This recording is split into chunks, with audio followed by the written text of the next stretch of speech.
right, welcome out. We're moving through the textbook.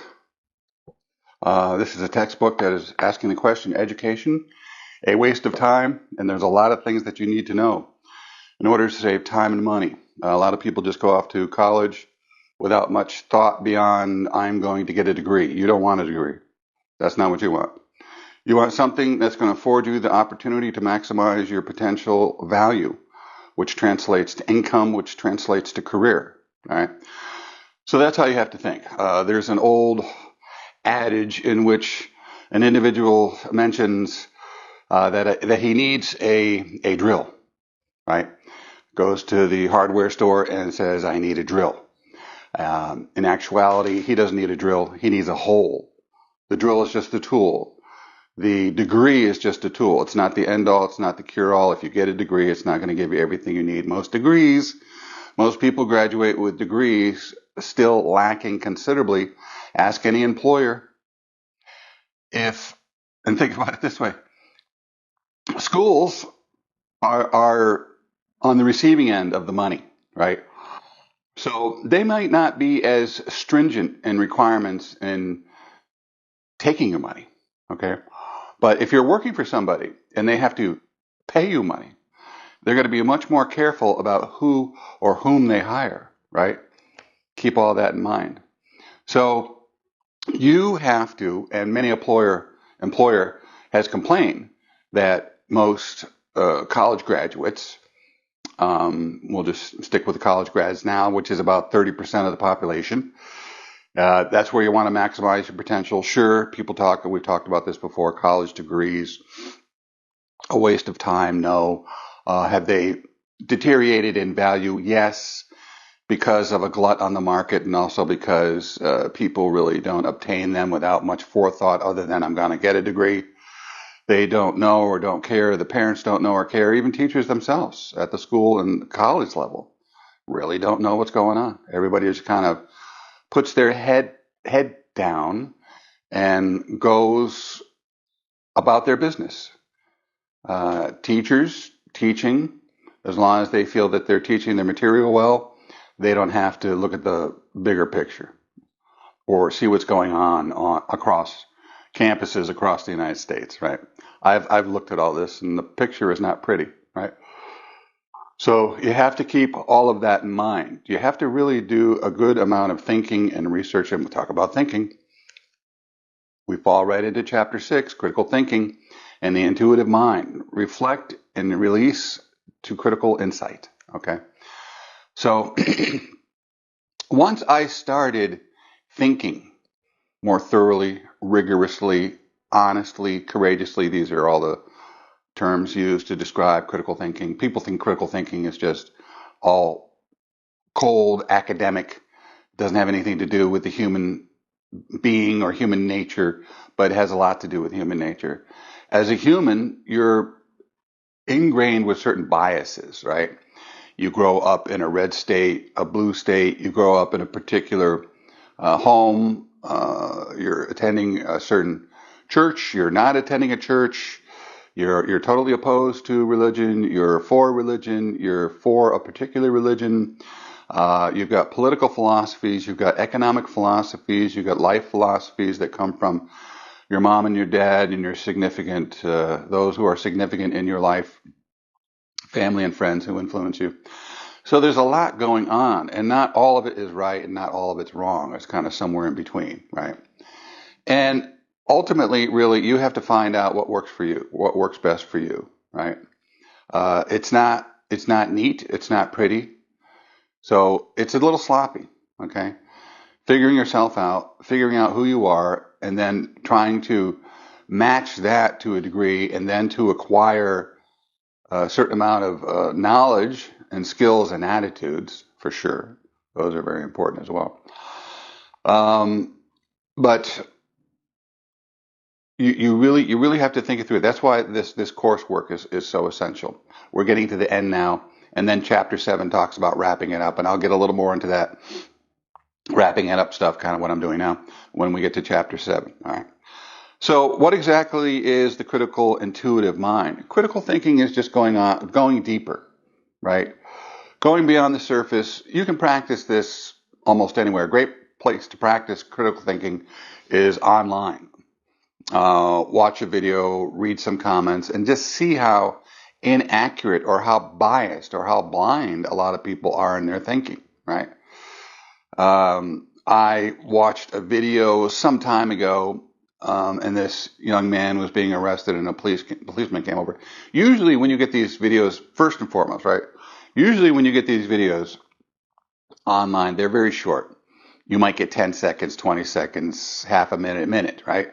You know very, very, very, very little, not only about the situation, but about the relationships of the people involved and the people involved, their individual characters and so forth, right? So it's very difficult to come up, and people, I see this frequently. Well, people go, well, it's obvious that such and such, there's no doubt, there's no question, no argument, blah, blah, blah. Yet you don't know. The worst thing you can do is that. Think I've got it all sussed. I know the answer. I know what's going on here. I can read minds. That's another thing, right?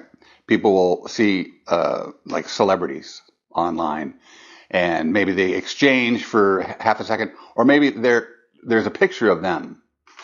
There was a picture of one actress looking at another actor with a sour look on her face, right? And the comment under there was, "Oh, she must hate him. She's very vindictive. She's upset with him for some reason." Our faces quickly move sometimes from happy to sad, or we're just, you have a resting face. People aren't necessarily aware all the time of what their face is doing, and you're interpreting someone else's face when they themselves don't even know what their face is doing or what they may even be thinking, right? So this is just a very brief one, the picture, took a picture at 1 second. Who knows? Maybe she was looking miffed. Maybe she had something in her eye and she went like that and then went right back to the smile. I don't know. Who knows? There's so many variables. So a good critical thinker is one who does not jump to conclusions. They're a little skeptical. Wait a minute. I don't know. And another generalizations are also way, way, way too common. You might watch a video, say you're an older person, 40 or over, and you look at a video of 20-year-olds and they're doing something, right? You go, oh, and there's 4 of them there, right? And they're doing something, and they're doing something maybe positive. Oh, 20-year-olds these days are so much kinder than they used to be 10 years ago or something. I don't know, whatever the commentary is. And you're seeing 4 out of millions. That's a generalization. That's way overgeneralizing, right? Or anecdotal evidence. Anecdotal evidence is, it happened to me once, therefore it must be true for everybody. All millions of people. It happened to me once. That's my experience. In my lifetime, I've had that happen to me a dozen times. So it must be true for everybody, everywhere. All those millions, billions of experiences must be just like mine. That is weak thinking. That is infantile thinking. That is some of the most lamest thinking you can have. And you might be asking, well, why do I have to worry about this stuff? I'm not trying to be an expert in watching videos and understanding videos through critical thinking. But critical thinking is applied everywhere. If you practice it here in a small capacity, or there in a medium, or there in a large, it's all the same thing. You're exercising that muscle, right? You're doing crunches. You might do, halfway crunch one time, or maybe you do 5 crunches, and then the next time you do 20, and then the next time you do a few, right? So you're always adding to the muscle when you're critical thinking, and you want to be critical thinking as often as you can. It's a step back. Wait a minute. What do I know? What do I don't know? For instance, there was somebody talking about handguns. That's a big issue. I'm not going to get into the Second Amendment and whatnot, but somebody was mentioning the number of deaths, handgun deaths in the United States. And if you look up the information, the United States is one of the least violent countries in the world. They're in the bottom 20 out of 170 something countries, right? That's bigger picture. That's comprehensive. That's really looking at things instead of myopically, Looking at my country, my state, my city, my town, my backyard. A lot of people do my backyard thinking. Don't be a backyard thinker, right? Especially in a global society, especially in a day and age in which we are reaching way beyond our local towns and cities, right? And not only state to state, but nation to nation, worldwide, right? Global thing, right? Twitter's all over the place. Facebook's all over the place. When you're online, you're talking to people in other countries. Is that right, Bob? Well, you're from Australia. What do you know? You know, I've seen those comments. What do you expect from somebody from the United States? You know, and that's an overgeneralization too. Looking at 340, 330 million people and generalizing out to all of them that they all think the same. It's the most ridiculous, heinous crime in poor thinking I have ever heard or seen. It is beyond ridiculous. So please don't do that.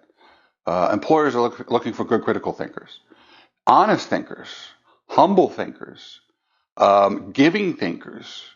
You know, not selfish thinking. Selfish thinking is usually you're angry.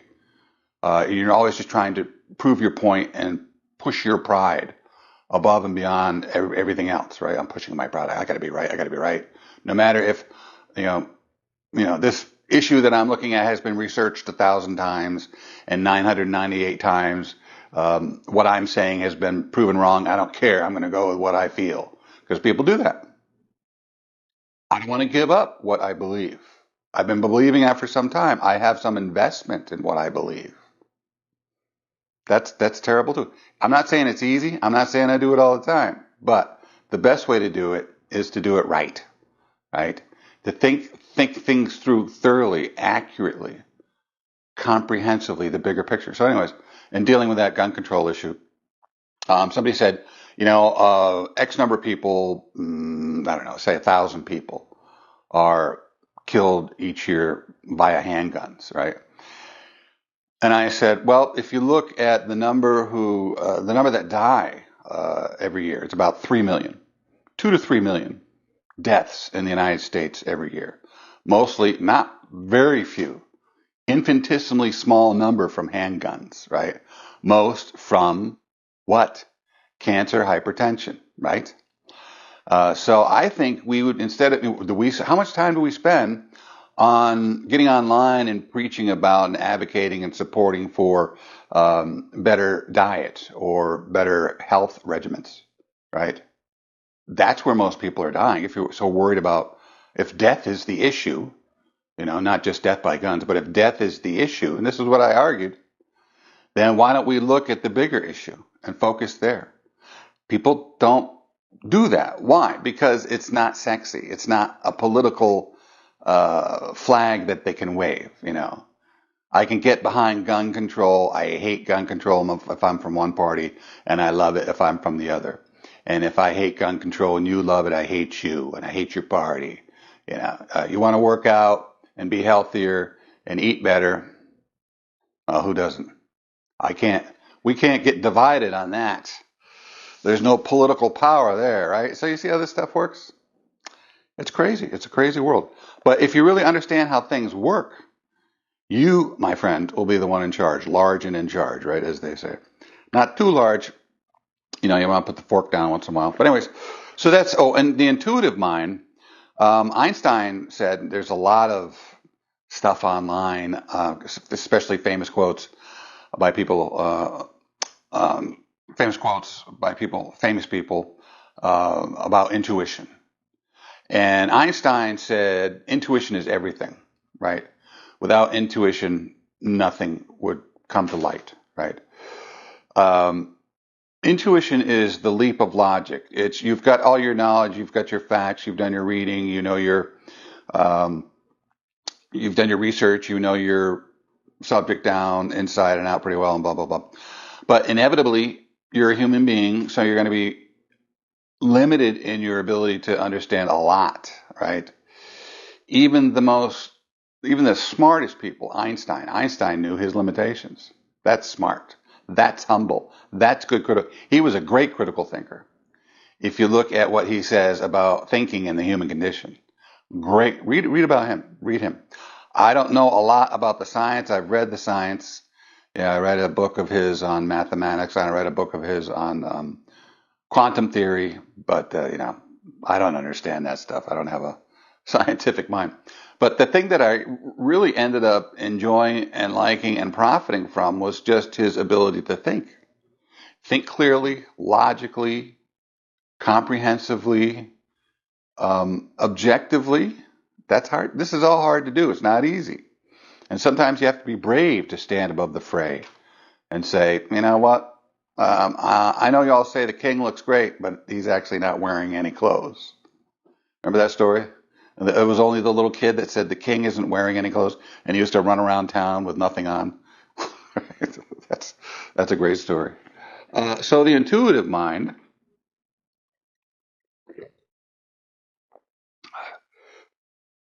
the intuitive mind is that leap of logic. It goes beyond reason. It goes beyond fact. It goes beyond research. And Einstein says if we don't have the intuition, then we're not going to come to ultimate solution, or we're not going to come up with solutions to problems that are relatively unsolvable, I guess, until you really do take that leap of faith, if you will. People say, oh, faith is religion. No, it's not. You get up in the morning with the fake faith, or how about this one? You go to bed at night with the faith that you're going to wake up. You go off to work, get in your car with the faith that you're going to make it and not get in a car accident and die. You also have the faith that you're going to go to work and do a good job and do it again and again and again until you get the paycheck, and you're going to keep getting paychecks, right? You have the faith that your partner's going to be there, hopefully, when you come home at night, and your family's going to be dependable like they usually are, right? And so forth and so on. So faith is not necessarily, you could be atheist, and have faith in things, right? Again, that's critical thinking. That's thinking it through. That's really looking at definitions and really know what you're talking about. And if you really know what you're talking about, guess what you're going to do? You're going to get the job, right? People are going to listen to you. Remember I talked about leadership? People are going to listen to you and listen to the way you speak and listen to the way you think and then listen to the way you are, right? How do you be? How are you being, right?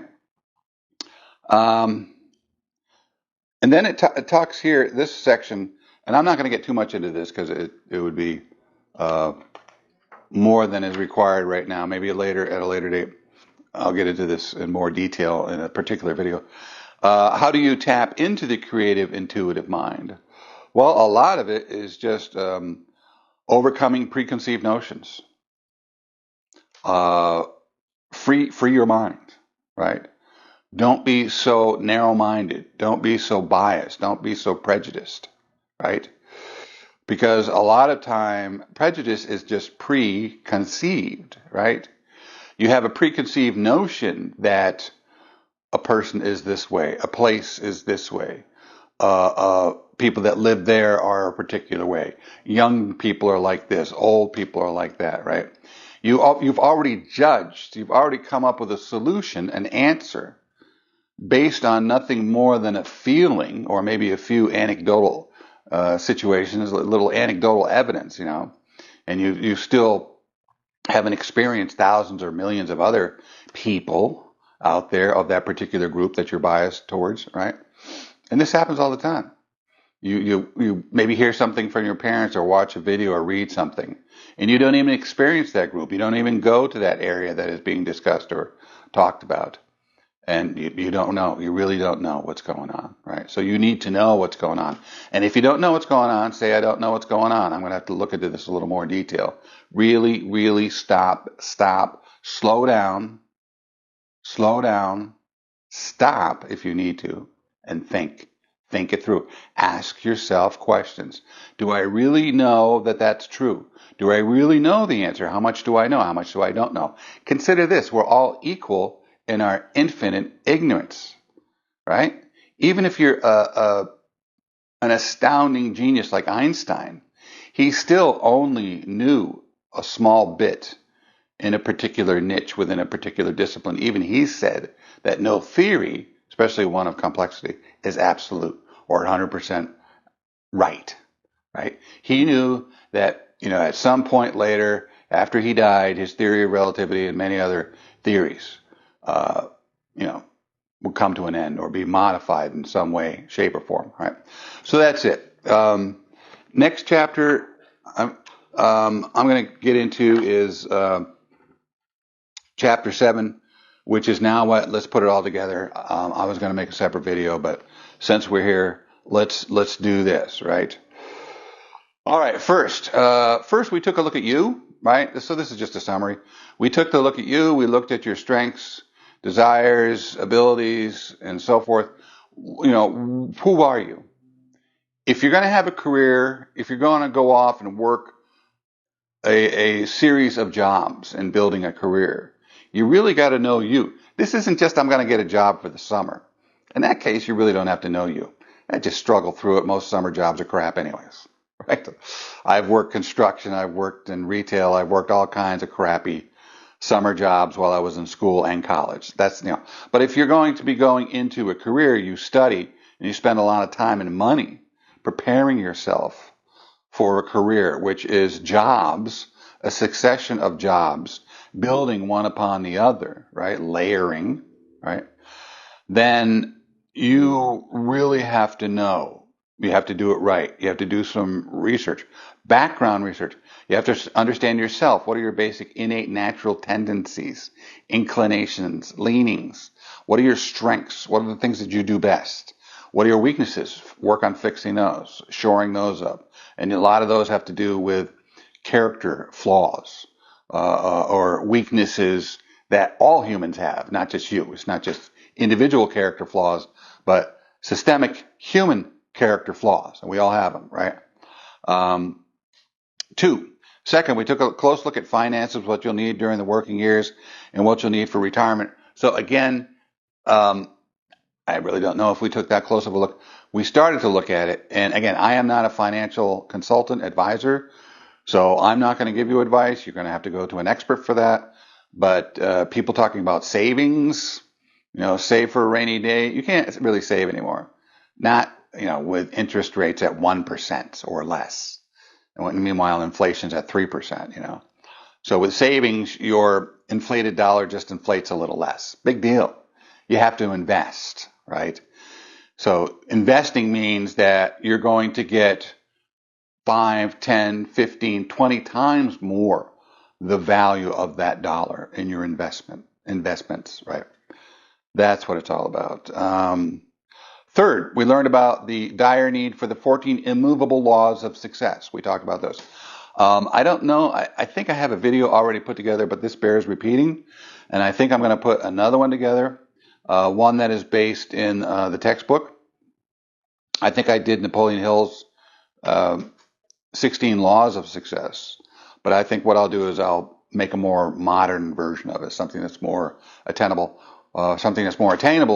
by today's average human being, right? Young human being. Fourth, we talked about giving of getting for optimum achievement. At some point, you learn about yourself.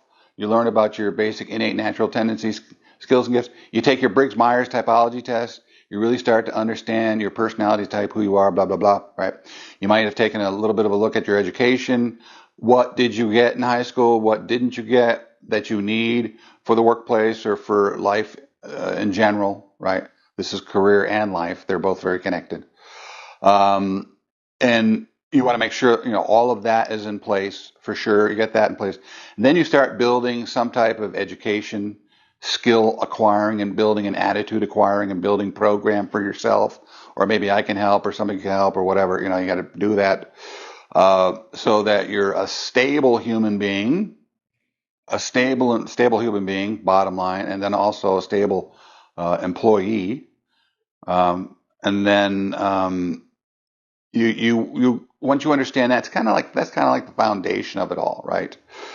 And then you want to start looking at the higher, like if you've heard Maslow's chart, it's actually a pyramid, right?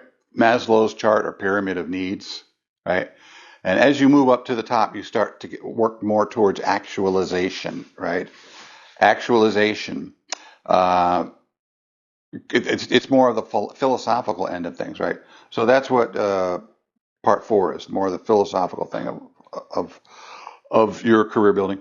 Then fifth, we talk about building the entrepreneurial mindset, because nowadays it used to be that people would work 30, 40, 50 years at the same job and the same career and retire. Nowadays, you're going to have experts say, and I'm a few years older than most of you. I've already had 5 careers, right? 4 or 5. So you're going to have experts will say that you are going to have 3 to 5 careers, right? Some say up to 10. That's a little high, but I think, but you'll 3 to 5 because of the basic nature of the world changing and shifting, right?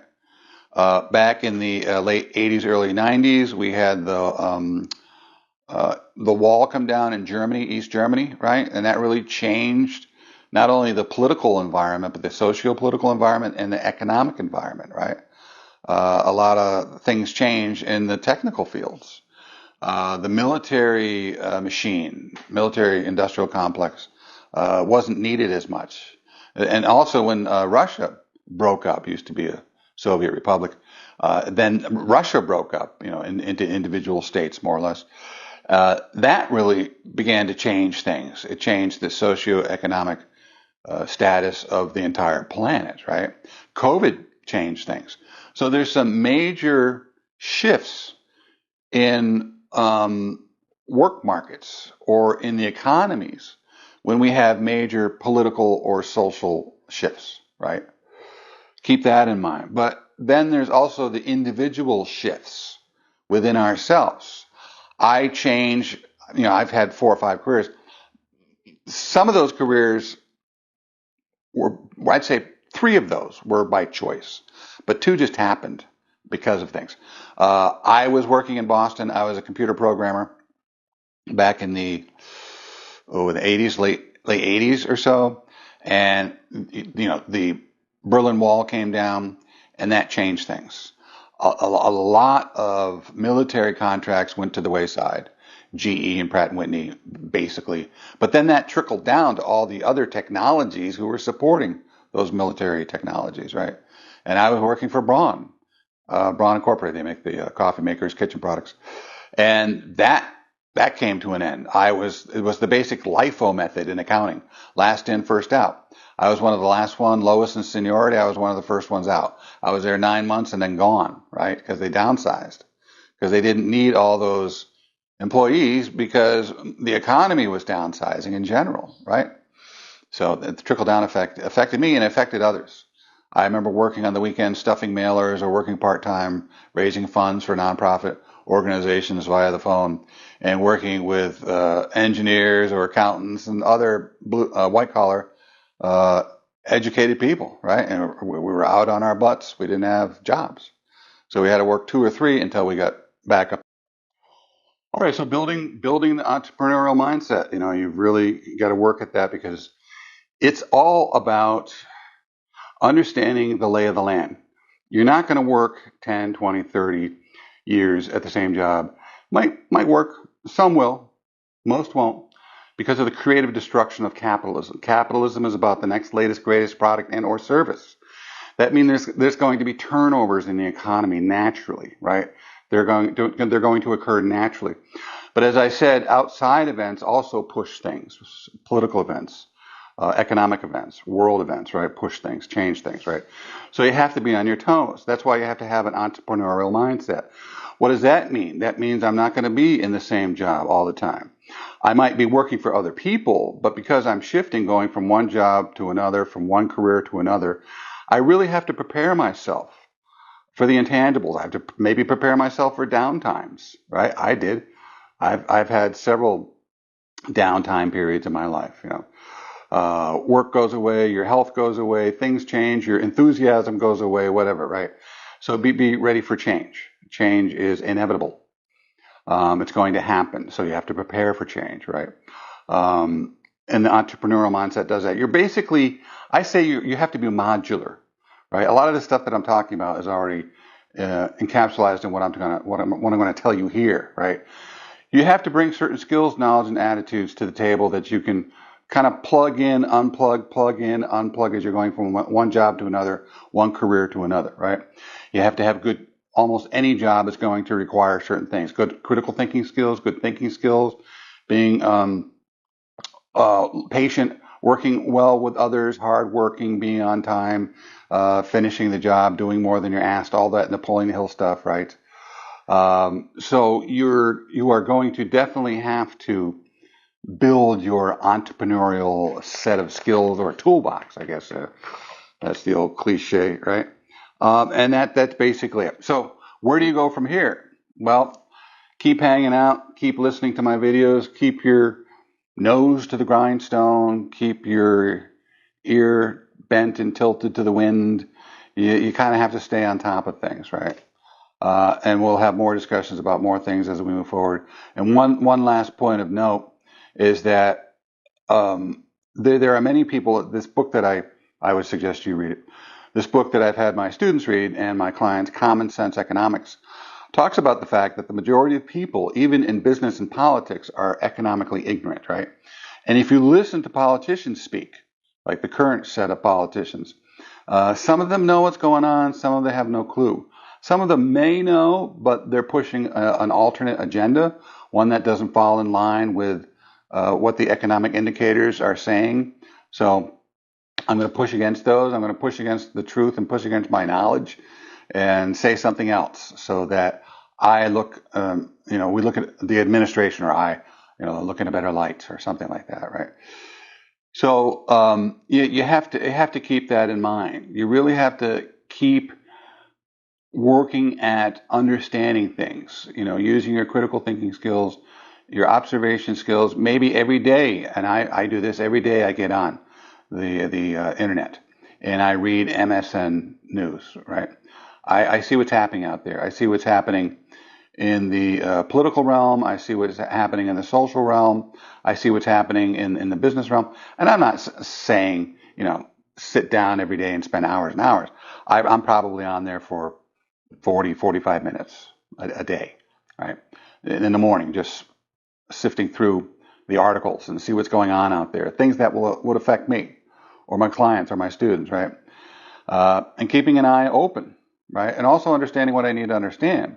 If I'm working in the field of business and I really don't understand the basics of economics, common sense economics, and understand what's coming, well, there was a huge economic collapse in recent years, right? And that happened because of massive corruption at the banking and federal level.